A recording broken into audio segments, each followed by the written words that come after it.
जी अस्सलाम वालेकुम ख़वातीन हज़रात। आज है जी नवंबर की 15 2022 और दिन है आज मंगल का। अच्छा, उमर फ़ारूक ज़हूर की बड़ी बात हो रही है आजकल मीडिया पे, सोशल मीडिया पे, डिजिटल मीडिया पे, मेन स्ट्रीम मीडिया पे। तो सोचा मैं भी इस पर थोड़ी सी बात कर दूं। पहली बात तो ये है एक असूल, एक असूल ज़हन में रखें कि जब हुकूमतें किसी बंदे को कत्ल की अटेम्प्ट कर लेती हैं तो उसका मतलब ये साफ होता है कि उनके बाकी सारे जो चारे थे वो सारे फेल हो गए। जो जो करना चाह रहे थे वो सारा फेल हो गया। उन्होंने इल्ज़ाम लगाने, मजहबी कार्ड, पता नहीं कौन कौन सा कार्ड, तोशा खाना, तो फराग गोगी, तो पिंकी पीरनी, जो जो आप कर सकते थे ना, फॉरेन फंडिंग, तो पता नहीं केड़ी केड़ी फंडिंग, आपके करेक्टर असैसिनेशन, और जितनी भी आप पे कर सकते थे, करप्शन हर लिहाज से आपने सारी ट्राई कर ली है और सब फेल हो गया है। और फाइनली आपने कहा गया इसको अब और कोई हल नहीं है, इसको मार देते हैं। तो खान साहब पे ऑब्वियसली वो अटैम्प्ट हो चुकी है। तो ये तो साबित हो गया कि इन्हें करप्शन किसी किस्म की, 1 रुपए की भी करप्शन नहीं मिली खान साहब पे। बाकियों पे छोड़, हम बाकियों पे बात नहीं करते, जो पीटीए में हैं जो हैं वो हैं, लेकिन हम सिर्फ खान साहब की बात करते हैं। तो मतलब है कि इनके पास इन्हें और कुछ नहीं मिला। पिछले 6-8 महीनों में पूरी हुकूमत की मशीनरी ने, अदालतें भी पार्शली जो है बायस्ड हैं, पार्शली कहते हैं, 100% नहीं कहते। इलेक्शन कमीशन तो अगर 100% है, हमारे जो बड़े लोग हैं, इस्टेब्लिशमेंट है, आर्मी के लोग हैं, सियासतदान हैं बड़े बड़े, कुछ पाकिस्तान में हैं, कुछ लंदन बैठे हैं, सारे सब अपनी पूरी कोशिश कर चुके हैं हर किस्म की। स्लीपर सेल्स भी ट्राई कर लिया आपने, फैसल वार्डर टाइप बंदे जो हैं, गंदे बंदे, वो भी कर लिए आपने, जो जो कर सकता कर लिया आपने। तो फेल हो गया, आपने कत्ल की अटैम्प्ट कर ली। तो ये तो साबित हो गया, कत्ल की अटैम्प्ट हो गई, इसका मतलब है कि हाँ साहब आप करप्ट नहीं है, होते तो कब के साबित हो चुके होते। लेकिन अभी भी ये जो बुगजी हैं हमारे नून लीग में ख़ास तौर पे, अभी भी ये इनको बहुत जलन है कि किसी तरीके से कुछ बन जाए। अब उन्होंने एक और अटैम्प्ट, पहले आप पता होगा कि पहले ये बेशुमार और कर चुके हैं। तोशा खाना बार बार ये घूम घुमा के तोशा खाना पे आते हैं, एक घड़ी पे आते हैं बार बार। तो इन्होंने फिर वही एक और बंदा, एक और अपना पत्ता खेला है उमर फ़ारूक ज़हूर के नाम से। अच्छा, इसको देखने के तीन चार मुख्तलिफ तरीके हैं। एक तो उमर फ़ारूक ज़हूर का अपना करैक्टर है, उस पर बात भी हो सकती है। वो क्यों कर रहा है उस पर बात भी हो सकती है। और पूरा प्लान क्या है इनका ये करने का, उस पर बात भी हो सकती है। तो पहले जो करैक्टर है वो, चले वो तो हम पर्सनल जो लेवल पे बातें जो मैंने सुनी है सोशल मीडिया पे, उस पर तो नहीं जाते। वो काफ़ी फिर वो अजीब सा हो जाएगा, ख़ानदान की बातें इंटरनल, उस पर तो हम बात नहीं करेंगे, ऑब्वियसली करनी भी नहीं चाहिए। लेकिन हम चलें एक हाई लेवल कि उसका कैरेक्टर कैसा है, या उसका जो उसकी बायोग्राफी है, उसका जो हदूद अरबा है कह लें, वो क्या है। देखिए, जब अदालत में जाते हैं आप, तो जब एक बंदा अगर कहता है कि जी मैं कहता हूँ मसलन यार इस बंदे ने कत्ल किया, तो अगर जो डिफेंस है उस बंदे की, अगर वो ये साबित कर दें कि मैं झूठा हूँ, तो फिर मेरी कोई वैल्यू नहीं है। ठीक है ना, मैं झूठा हूँ, फिर तो वैल्यू नहीं है ना, फिर आपको कोई और सबूत निकालने पड़ेंगे। तो ये जो उमर फ़ारूक ज़हूर साहब हैं तो पाकिस्तानी ऑब्वियसली, लेकिन नॉर्वेजियन सिटीज़न बन गए थे ये। वहाँ चले गए, वहाँ सिटीज़न हो गए, कुछ 40-45 साल की एज है, इंतहाई करप्ट आदमी है। वो तो साबित हो गया मीडिया पे, उस पर बहुत डिटेल में बात नहीं करते कि क्या उनकी हिस्ट्री है। लेकिन एक हाई लेवल पे जो नॉर्वेजियन की हुकूमत है वो भी इसके पीछे है। इन्होंने इसकी नेशनैलिटी ख़त्म कर दी क्योंकि इसने वहाँ किसी खातून के साथ कोई करप्शन का काम किया था, कोई पता नहीं मसनूई कुछ जाली बैंक बनाने की कोशिश की थी, तो वो वहाँ से करप्शन भी हुई हुई है। इन्होंने स्विट्ज़रलैंड में करप्शन की हुई है उमर फ़ारूक ज़हूर ने, जो सुनने में आ रहा है। और इनके मिडल ईस्ट में काफ़ी ताल्लुकात हैं अरबियों के साथ, वो सारा कुछ है। फिर इनकी शादी भी हुई थी, कोई सोफिया मिर्ज़ा हैं, कोई मॉडल हैं या कोई एक्टर हैं, उनके साथ 2 बच्चियाँ भी हैं इनकी। डिवोर्स भी हो गई, बच्चियाँ बाप के पास, उस पर केस लड़ा। जो शहजाद अकबर हैं उन्होंने इनका केस भी लड़ा था इनकी बीवी की तरफ से, एक्स बीवी की तरफ से। वो बात नहीं बनी। और फिर इन पे जो है ये भागे, तो FIA ने पाकिस्तान की इन पे रेड वारंट जारी किया था इंटरपोल के लिए कि इस बंदे को पकड़ें, हमें वापस करें। ठीक है, यहाँ तक नौबत आ गई थी। इस पे रेड वारंट था इंटरपोल का हमारी FIA की तरफ से। अच्छा, होता क्या रिसेंटली कि क्योंकि इनको कुछ और नहीं मिला, अब इन्होंने वो घड़ी के लिंक जोड़ने हैं। ये बंदा भी, इस बंदे के ताल्लुकात भी हैं अरबियों के साथ, इनकी फ़ोटो हैं बड़ी अरबियों के साथ, वो सारा कुछ है, वो तो सारा मीडिया पे आ चुका है। तो करते क्या हैं, ये साबित ये करना चाह रहे हैं कि फ़रा जो हैं हाँ सब के जो उनका उसका लिंक बना के हाँ सब के साथ और घड़ी के साथ साबित करना चाह रहे हैं कि जी घड़ी ये फ़रा ने दुबई जाके इस बंदे को बेची है। अच्छा जी, तो ये तो फिर अंडरस्टूड है ना, अगर घड़ी बिकी है इस बंदे को और सोना के 7-8 मिलियन UAE जो दिरहम है उतने की बिकी, वो यूनिक घड़ी है, एक ही घड़ी है, वन ऑफ ए काइंड है। ये नहीं है कि मल्टीपल घड़ियाँ उस मॉडल की, एक ही मॉडल, एक ही घड़ी है। ठीक है, ये ध्यान में रहे कि एक घड़ी है।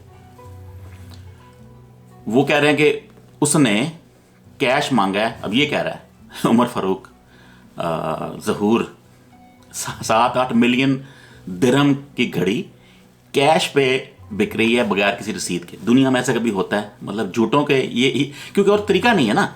अगर तो ये प्रॉपर बिकी होती किसी बैंक के थ्रू, किसी चैनल के थ्रू, तो कोई रसीद होती। वो चूंकि नहीं है तब उसको करना भी है, तो फिर वो फेक कर दिया कि जी हमने कैश पे बेची थी घड़ी, कैश हमने दे दिया था, हमारे पास कोई सबूत नहीं है। अब उसको टैकल करने के लिए अभी इमरान रियाज खान का एक वीलॉग है रिसेंट, वो बता रहा था कि जी जिसमें लिखा होगा हाँ जी मैं कसम खाता हूँ कि मैंने ये घड़ी बेची है कैश पे 7-8 मिलियन दिरहम की। पहले तो ये झूठ यही साबित हो जाता है। दूसरा, ये भी किसी व्लॉग पे आया था कि वो जो घड़ी है ना, जो कि एक ही घड़ी है, वो किसी ट्विटर पे किसी UAE की कोई डायमंड की या किसी घड़ियों की कोई दुकान है, वो उसने भी फॉर सेल लगाई थी उसी दौर में। ठीक है, उन्होंने फॉर सेल लगाई कि जी हमारे पास ये घड़ी है और ये वन ऑफ ए काइंड है, एक ही घड़ी है, प्राइस वगैरह जो भी थी। और फिर उन्होंने बाद में उस अपनी पोस्ट को अपडेट कर दिया कि घड़ी ये बिक गई है। यानी घड़ी एक्चुअली उस दुकान को बिकी थी ओरिजिनली। वो अलग बात है कि उस दुकानदार ने आगे इसको बेच दी हो, वो हो सकता है, वो तो पॉसिबिलिटी है, या उसने किसी और को बेची हो, दुकान ने उसने आगे फिर उमर फारूक को बेची हो, वो सारा कुछ हो सकता है। लेकिन पॉइंट ये है, घड़ी वो पहले दुकानदार ने खरीदी थी, इस बंदे ने नहीं खरीदी थी। ये तो ये झूठा है एक लिहाज से। और अब उस झूठ को कवर करने के लिए वो कैश की कहानी और फिर एफिडेविट बनने गए, फिर सारे स्टाम्प वो सब ये मिल के ना, क्योंकि सारी गवर्नमेंट एक तरफ है तो सारा कुछ हो सकता है। जाली डॉक्यूमेंट्स तो इशू ही नहीं है ना को बनाना है पाकिस्तान में, और ख़ासतौर पर अगर आपकी हुकूमत है। तो ये कहानी चल रही है। और ये भी सुनने में आ रहा है, मैंने किसी देखा व्लॉग में देखा कि जब शहबाज शरीफ इजिप्ट से जब वो रुक गए थे, एक बड़ा मशहूर हुआ वाक़या कि वो रुक गए, फिर वहाँ से फिर वो UK चले गए खाना खाने, पता नहीं क्या पार्टी करने। तो ये भी सुनने में आ रहा है कि उसमें इसका भी हाथ है, इसकी कहानी फिट करनी थी किस तरीके से। तोशाखाना पे खान साहब को एक और गेम की जाए, ये वाली गेम, घड़ी वाली गेम वो की जाए, तो उसकी डिस्कशन के लिए शायद ये बंदा भी वहाँ गया था। तो उसने भी वहाँ से कोई जो भी गलबात हुई थी कि हम किस तरह करेंगे, मेरे पास वो रसीद नहीं है तो हम झूठ कैसे बोलेंगे, तो सारा कुछ उन्होंने हैंडल किया। सुनने में आ रहा है, ये नहीं कह रहा कि मेरे पास वो खबर है, जो डिफरेंट व्लॉग से मैंने इकट्ठा किया। तो अब देखें ना, अब एक तो बंदा अपना कैरेक्टर नहीं है, झूठा बंदा है, साबित हो गया वो है ही झूठा। उसके रेड वारंट जारी हैं, वो नॉर्वेजियन गवर्नमेंट्स का मतलूब है, वो स्विट्ज़रलैंड में मतलूब है, भागा हुआ है। और फिर हुआ क्या, इन्होंने क्या किया, अब सवाल ये है कि ये इनके लिए काम क्यों कर रहा है, ये सारा कुछ क्यों, उसको क्या फ़ायदा है। उसका फ़ायदा ये है कि इन्होंने, पाकिस्तान की गवर्नमेंट ने, मुबैना तौर पे जो रिपोर्ट है वो ये है कि जो इसके रेड वारंट थे वो गवर्नमेंट ने कैंसिल करवा दी कि हाँ ठीक है, हमने तो बंदे को नहीं पकड़ना, इसको छोड़ दें। तो रेड वारंट कैंसिल हो गए। जो शहजादा अकबर ने जो केस किए थे इसके ऊपर वो सारे हुकूमत ने कैंसिल करा दिए। बेसिकली इस बंदे को भी क्लीन चिट दे दी, जैसे हुकूमत ने खुद अपने आप को क्लीन चिट दी थी। इनका ही कारोबार है आजकल, आप सबको क्लीन चिट दे जाओ और ब्लैकमेल कर जाओ। तो उसको भी क्लीन चिट दे दी, रेड वारंट उसके रिवोक कर लिए, सारे जो केसेस से ख़त्म कर दिए, ताकि तुम ये हमारे लिए झूठ बोलो। तुम्हें फ़ायदा ये है कि तुम्हारे केस ख़त्म हो गए हैं, तुम हमारे झूठ बोलो। अब वो केस ख़त्म कर दिए हैं, अब इसे झूठ बुलवा रहे हैं ये डिफरेंट तरीक़ों से। घड़ी मुझे मैंने कैश बेच दी मैंने, और अब ये एफिडेविट आ गया, कहानी सारी। वो सारा एक पोल खुल गया 24 घंटे में ही। पहले 24 घंटे में इस बंदे की सारे मीडिया पे जो है वो फीती फीती हो गई। जब उन्होंने तस्वीरें दिखा दी, बता दिया रेड वारंट का, सारा क्लियर हो गया कि बंदा ये झूठा है, करप्ट आदमी है, चोर आदमी है, जाली आदमी है, और उसने सारा ये इनसे मिल मिला के किया हुआ है। तो ये केस भी 24 घंटे में, अब जो वो केस लेके आते हैं, अब मसला ये है खान साहब पे इतना ट्रस्ट हो गया है सोशल मीडिया को कि अब जो भी ये केस लेके आते हैं ना, तो मीडिया को पहले ही पता होता है कि ये केस झूठा है। जब आप ये एजम्पशन लेके चलेंगे ना, तो रिसर्च बड़ी आसान हो जाती है, ठीक है ना। अगर ये अगर खान साहब की जगह नवाज शरीफ होता या जरदारी होता, तो फिर ये आप ये ना कर सकते, क्योंकि पता है आपको वो करप्ट लोग हैं, ठीक है। तो खान साहब पे आप कुछ साबित नहीं कर सके, लोगों को पता था झूठा है। लोगों ने इस बंदे की रिसर्च की, वो 24 घंटे के अंदर अंदर मीडिया भर गया उसकी तस्वीरों से, उसकी सारी बायोग्राफी से, उसके जो ख़ानदानी ताल्लुकात हैं जिस पे मैं नहीं जा रहा, वहाँ भी बड़ा गंद है। उस पर लोगों ने तस्वीरें लगा दी, लोगों ने सारा उसकी बायोग्राफी, लोगों ने रसीदें, FIA के वारंट, सारा कुछ जो है वो मीडिया पे डाल दिया कि भाई बंदा तो ये है, अब आपने इस बंदे की बात पे एतबार करना है कि खान साहब पे एतबार करना है। तो वाज़ेह है कि ये केस भी 24 रिकॉर्ड टाइम में फ्लॉप हो गया।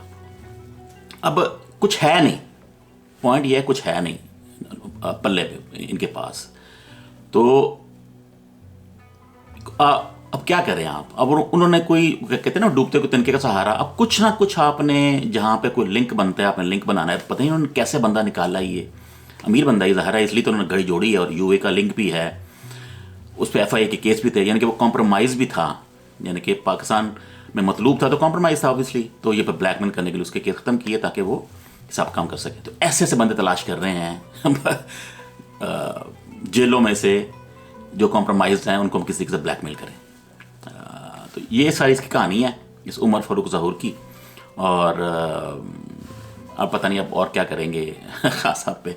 आपने कत्ल की अटेम्प्ट भी कर दी, आपने जो जहाँ के झूठ बोल दिए, UK से आपने प्लानिंग की सारी, सारा कुछ अब क्लियर हो गया कि अब कुछ और है नहीं। इतनी देर में कुछ होता तो कब का आ चुका होता, ठीक है। तो अगर आपने ये चीज़ें लेके आनी है झूठ वाली, तो समझे आप खान साहब एक लिहाज से फरिश्ते ही हैं कि उन पर कोई केस नहीं बन रहा और आपके वो काबू नहीं आ रहा, ये ठीक है ना। तो देख लें, आपके सामने है। बाकी मीडिया भरा पड़ा हुआ है, सारे जो वीलॉगर्स हैं, बहुत बड़े बड़े वीलॉगर्स, जैसे इमरान रियाज खान है, तारिक मतीन, सारे जितने बड़े बड़े वीलॉगर्स हैं, डॉक्टर मोईद हैं, और जिनकी बात ऑथेंटिक है, आप उन सबको देख लें तो सब पे ये स्टोरी है कि ये बिल्कुल झूठ का पलंदा इन्होंने शुरू खड़ा किया है। और ये एक पलंदा खड़ा करते हैं, एक बात छोटी सी पकड़ते हैं, उस पर खप डाल देते हैं, वो ये हो गया तो वो हो गया। जैसे वो जो शहबाज शरीफ का चल रहा है, वो डेली मेल का, ठीक है ना, जज कुछ और कह रहा है, इन्होंने यहाँ कुछ और कहानी सुना दी है। और करते इसलिए हैं क्योंकि उन्हें पता है कि हमारी जो ऑडियंस है वो भी डंगर ही है एक लिहाज से। उन्हें नहीं पता कि असल क्या हो रहा है, उन्हें वही पता है जो मरीम नवाज़ ने कहना है, उन्हें वही पता है जो शहबाज शरीफ ने, ये सब जितने चवल हैं ना, सनाउल्ला, ये मरीम औरंगज़ेब, ये हिना भट्ट, जो झूठ के बंदे हैं, ये इनकी बातें वो मानते हैं। वो रिसर्च नहीं करेंगे पीछे कि एक्चुअली क्या है। ये नहीं है जाहिल लोग हैं, वो सारे पढ़े लिखे लोग हैं, ठीक ठाक पढ़े लिखे लोग हैं, लेकिन जहालत का इल्म से कोई ताल्लुक़ नहीं।